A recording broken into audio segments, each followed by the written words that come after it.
How would you grade the box in 2024? I'm going to give them a mark out of 10 at the end of the video. I invite you to do the same in the comments down below. But more than that, I'm going to be looking at the year that was, the results, the performances, the highs, the lows, the progression of the squad, and the trajectory of where they're on and how optimistic they can be for 2025 and some of the highlights that are coming next year as well. I'll cover all of that on the video. And this is the last one of the top 10 teams finishing the week. And I've been going through in alphabetical order. It just so happens finishing with the world champions and the world #1 team. But get stuck in. Let me know what you think. Give me your thoughts in the comments. Give the video a thumbs up. Hit subscribe on the channel. I'm Tim, and this is Egg Chasers. And yes, I am wearing a Bock jersey that I was gifted. One of many bits of stash. There you go. That I was given after my visits to South Africa this year. My first ever trip to South Africa, and I absolutely loved it. I could have worn my Monash jersey. Thank you very much to the guys at Her School Monument. Went there for Craven Week. Thank you very much to the guys at Affy's in Pretoria. They looked after me before that Ireland Test match. And I went down and hung out with their old boys when they had their big game at Maritzburg College. Charlie Hofmeyr School. When I was at Craven Week, I met Luan Gilliamy, who's going to be an amazing fly half, signed with the Sharks. And he rocked up in the Cape Town Stadium, found me and gave me that as well from the guys at Charlie Hofmeyr. So very grateful. And there were others, and there were so many kind people. Do you know what? I'll be a bit indulgent, and I'll go through some of my memories of South Africa in 2024 at the end of the video. But I want to get down to business on this one. So join me in looking back at the box in 2024. There are the results. And it started in June, July with those games against Wales, that one in Twickenham, neutral venue, and Portugal. And in the middle of that, the big series between South Africa and Ireland. Two teams that have had some tasty matches in recent years, and Ireland have had the better of South Africa. So despite being world champions, it felt going into that like Ireland really felt like they had something to prove. And as it was, and as lots of people predicted, myself included, that it might be, we were left wishing there was a third match between the two. But it was just the two in Loftus-Versfeld and Kings Park in Durban as well. I had the most amazing time at those games. Again, I'll touch on that at the end of the video. It ended 1-1. So one defeat for South Africa against Ireland. That last-minute kick by Kieran Frawley in Durban. What an amazing moment from 2024. Then it was a Rugby Championship, which the Box won. A rare Rugby Championship victory, the last one in 2019. New Zealand have been the team that win before World Cups in recent years, and South Africa are the team that win at World Cups. But now the Box look like they're doing both. And that, I guess, was the challenge. Back-to-back World Cups, yeah. But can you go and be regarded maybe as the best rugby team of all time by maybe getting the three-peat in 2027 in Australia, but between now and then also winning trophies and having high win percentages between World Cups? That feels like the challenge, and that feels like it was a challenge that was accepted by Rassie Erasmus. He evolved things, got Tony Brown in to add to the core DNA of the South African game, and that certainly has kicked things on. And in the Rugby Championship, we saw that, particularly in those two wins against New Zealand, which I watched. You saw the evolution coming through. And I don't think at any point in the year, really, we've seen South Africa in top gear. They got that one defeat away in Argentina, Santiago, was it? And Manie Lebot missing the kick at the end, although he shouldn't be blamed for that because the team had 80 minutes to win the game and they didn't take their chances. So that was the second defeat of the year. But it finished with 3 wins in November. I was there at the match in Twickenham and the power was there to see. The finishing of Cheslin Colby was world class. But like I say, I don't think we've yet seen this Box squad in top gear in 2024. And I think that probably bodes well for South Africa and maybe is a bit ominous for the rest of the world in 2025 as Tony Brown's influence comes through and adds to what was already a very successful year where they had an 85% win record, won the Rugby Championship, 11 wins out of 13, and stay, as they were at the start of the year, as the world #1 team. What about the squad? Well, the big picture, I've already touched on it. Tony Brown has come in, Jerry Flannery too, Dwayne Vermeulen, Jaco Paper as a bit of an advisor. So there's been some evolution behind the scenes, and that is coming through on the pitch. You look at players like Apalele Fassi getting game time. Absolute, rocket fuel in that Bock back three. And Sasha Feinberg and Gomazulu coming through. Looks like he could be a generational talent, mixing it up in the 10 jersey in the years ahead. And when you just Feinberg and Ngomazulu and Fassi, just those two players, if they're at 10 and 15, completely flip the feel of this South African team. And those two young guys, with all the talent they've got, and Tony Brown at the helm, that feels like, I don't think it is going to completely radically change, or should, by the way, because I think the DNA of the Boks is set piece, giant men, scrummaging, maul, physical game, territorial kicks and pressure, and I don't think they ever will go away from that, or should. But it's clear the way World Rugby's laws are going, the fact Oxenche, who was one of for me, the best player of 2024 on the planet, and he wasn't even nominated at the World Rugby Awards. That, as you know, I led a campaign for Oxenche from about September to win the World Rugby Awards, and it didn't happen. And I think that tells you something about where the priorities of the rugby administrators are. That they don't want to celebrate the scrums. So it's probably a smart move that South Africa are starting to evolve the other side of their game, and they've got the talent to play that way. And maybe it might end up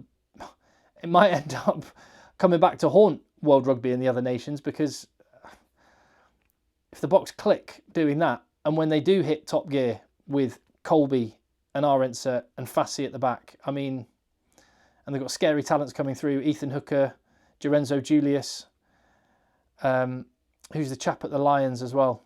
Oh man, I can't remember the name of the centre at the Lions. Awesome player, solid. I can't remember the guy's name. Anyway, it will come to me. Let me know in the comments. They've got proper talents in the back line coming through, and we've seen 51 or 52. I can't remember which it was now, because there was one player that was injured and wasn't able to play in the Jean Klein couldn't play in the last game of the year, so I think it was 51. 51 different players used throughout the year, and it got to the point where Rassie Erasmus was chopping and changing all the time, and it didn't matter. There was a level of performance that was achieved, and it's getting to the point that when the next World Cup comes around, there'll be 3, 4, 5 players in every position who could do a really good job, and that's an incredible place to be when you're going for a three-peat. I think I said it on, I can't remember whether it was when I was on the Box Office show or Keo and Zell's. Both great shows, and you should go and check out both of those channels on YouTube as well. I think it was on Keo and Zell's. I said the thing I really like and really respect about Rassie Erasmus is he's been willing in 2024, to risk losing in order to serve the bigger picture, which is 2027. Yes, they want to win as they go, but he's been willing to risk losing games, and arguably they would have won all 6 matches at the Rugby Championship if they'd picked their strongest team. But it's about a bigger picture, and they're willing to risk losing. The first game against Ireland, they hardly kicked at all. It was all in hand. And that was part of a bigger plan to serve the higher purpose, go for the three-peat, also win now, but risk losing in order to fulfil the bigger picture. And I respect that. As for work-ons for South Africa, what do you make of these? It was quite hard to pick them because there are so few weaknesses in the Bok team. I think scrum half, not a weakness. I wouldn't say it's a weakness. I would say it's a work-on.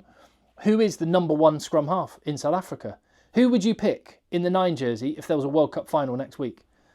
I think if that were the case, I'd go with Kobus Reinach. Although I think Grant Williams probably deserves more starts in the 9 jersey. I also think Jaden Hendricks, as a purely technical 9, is probably the best technical 9 that they have. I also really like Morné van der Berg. I'd like to see him get some more rugby. He's so explosive. But I don't know who the starting 9 is. When you look at the other countries in the top 4, Cam Roygaard, Antoine Dupont, obviously, and Jamison Gibson Park, they look a little level above the Bok 9s as things stand. Part of that is the amount of rotation, so that's a work on. Age profile as well. I mean, it's not a worry, this one, or a concern. And what Rassie Erasmus has done with his squad this year means that this will happen naturally. You can take some 36-year-olds to a Rugby World Cup. We saw that with the Boks last year. But you can't take too many, and there's a lot of the players that have won the last 2 World Cups who will be in that age bracket in 2027. A few of them you can take. I expect Eben Etzebeth to go there. Frans Malherbe could go there. But maybe Thomas du Toit will emerge and be the main man at tight head prop by 2027, and Frans Malherbe is just there as a bit of an insurance policy. I don't know, but the point is the foundations have been laid this year so that will not be a problem, but it is something that is going to change over the next couple of years, the age profile of the Bok team, which the average age of the team through November was 30. which is the oldest out of the top 10 teams. And finally, the South African-based players' workload. It is noticeable that when players hit their 30s, generally in South Africa, I mean, not Siya Kolisi, not Ebenet Sabeth, at the Sharks, for example, Vincent Koch, the guys at the Sharks, but a lot of players hit their 30s and then they go to Japan, which I think is a smart move because it's a short season and they get to get plenty of rest and then go all out when it comes to international windows. For the players playing in URC and Champions Cup, it's all year round. You finish the season, which runs from September through to May. You have a couple of weeks off in June, but really you're already getting ready for the Super Rugby, for the July Test matches, which then rolls into the Rugby Championship. Then you're back into URC Champions Cup. It's brutal. It's brutal. So where do you get your rest? I would love to see South African franchises really attacking the Champions Cup and going for it. I spoke in a video the other day how maybe the scheduling needs to be changed to make sure that can happen. But where do these players get some rest? And by 2027, will that be a concern? Will there be injuries that have happened and players unavailable as a result of the workload that is put on them? That's something that they're going to have to manage and is a work on. As for 2025, two of the biggest matches, the two biggest matches in 2025 are when South Africa play at Eden Park and the All Blacks put the record on the line, and then when the Boks go to Paris next November. It's hard to say, and you tell me what you reckon, which is the bigger of those two games. There's something about the Eden Park record and the rivalry between those two teams that makes that just a fascinating one, and I would love to be able to go there and see it. I'm gonna try. But I tell you what, this France against South Africa in Paris is gonna be epic. The last two games between those nations have actually been the